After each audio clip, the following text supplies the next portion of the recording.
ইতনে पैसे में इतना ही मिलेगा। অফিসে কাজের চাপ খুব।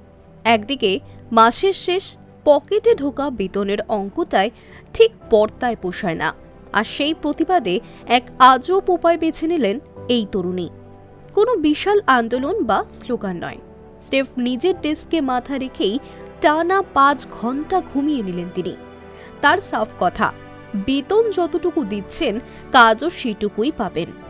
চীনের সাংকিউ শহরের এক তরুণীর এমন কাণ্ডে সোশ্যাল মিডিয়ায় আলোচনার ঝড় বয়ে গিয়েছে।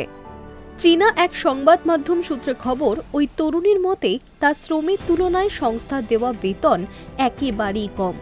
নিজের ক্ষোভ প্রকাশ করতেই তিনি অফিস চলাকালীন প্রোডাক্টিভিটি কমিয়ে দেওয়ার সিদ্ধান্ত নেন এবং শটান ডেস্কে মাথা রেখে ঘুমিয়ে পড়েন। বস তাকে ঘুমাতে দেখে রেগে মেগে করা হুঁশিয়ারিও দেন। বসের সেই বকুনির পর ওই তরুণী একটি কান্না ভেজা ভিডিও পোস্ট করেন সোশ্যাল মিডিয়ায়। সেখানে তিনি দাবি করেন তার সঙ্গে অন্যায় আচরণ করা হচ্ছে।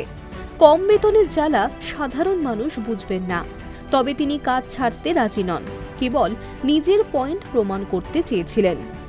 বিতর্ক শুধু ঘুমেই থেমে থাকেনি। ঘুম থেকে ওঠার পর ওই তরুণী বসের ডেস্ক থেকে একটি চকলেটের প্যাকেট তুলে নিয়ে খেয়ে নেন। সেখানেই ঘটে বিপত্তি। জানা গিয়েছে ওই বসের রক্তে শর্করার পরিমাণ কম থাকায় তিনি ওই চকলেটটি রেখেছিলেন জরুরি পরিস্থিতির জন্য। সেটি খুঁজে না পেয়ে অসুস্থ হয়ে পড়ার মতো অবস্থা হয় বসের।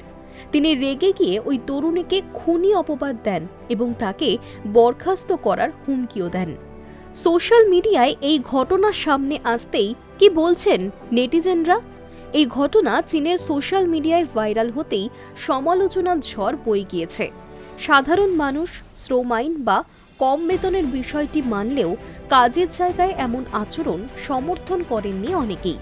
কেউ কেউ ব্যঙ্গ করে লিখেছেন, 8 ঘন্টা ডিউটির মধ্যে 5 ঘন্টা ঘুম আর বাকি সময় বাথরুম বা লাঞ্চে কাটালে অফিস কি স্রেফ বসার জন্য?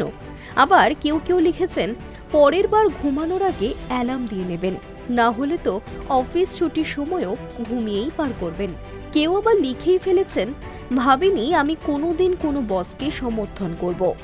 কর্মক্ষেত্রে বসের সঙ্গে বেতন নিয়ে লড়াই চীনা ঘটনা হলেও 5 ঘন্টার ঘুম আর বসের ড্রয়ার থেকে খাবার তুলে খাওয়ার এই অভিনব প্রতিবাদ চীন তো বটেই, বিশ্বজুড়েই এখন আলোচনার বিষয়। Hi news network.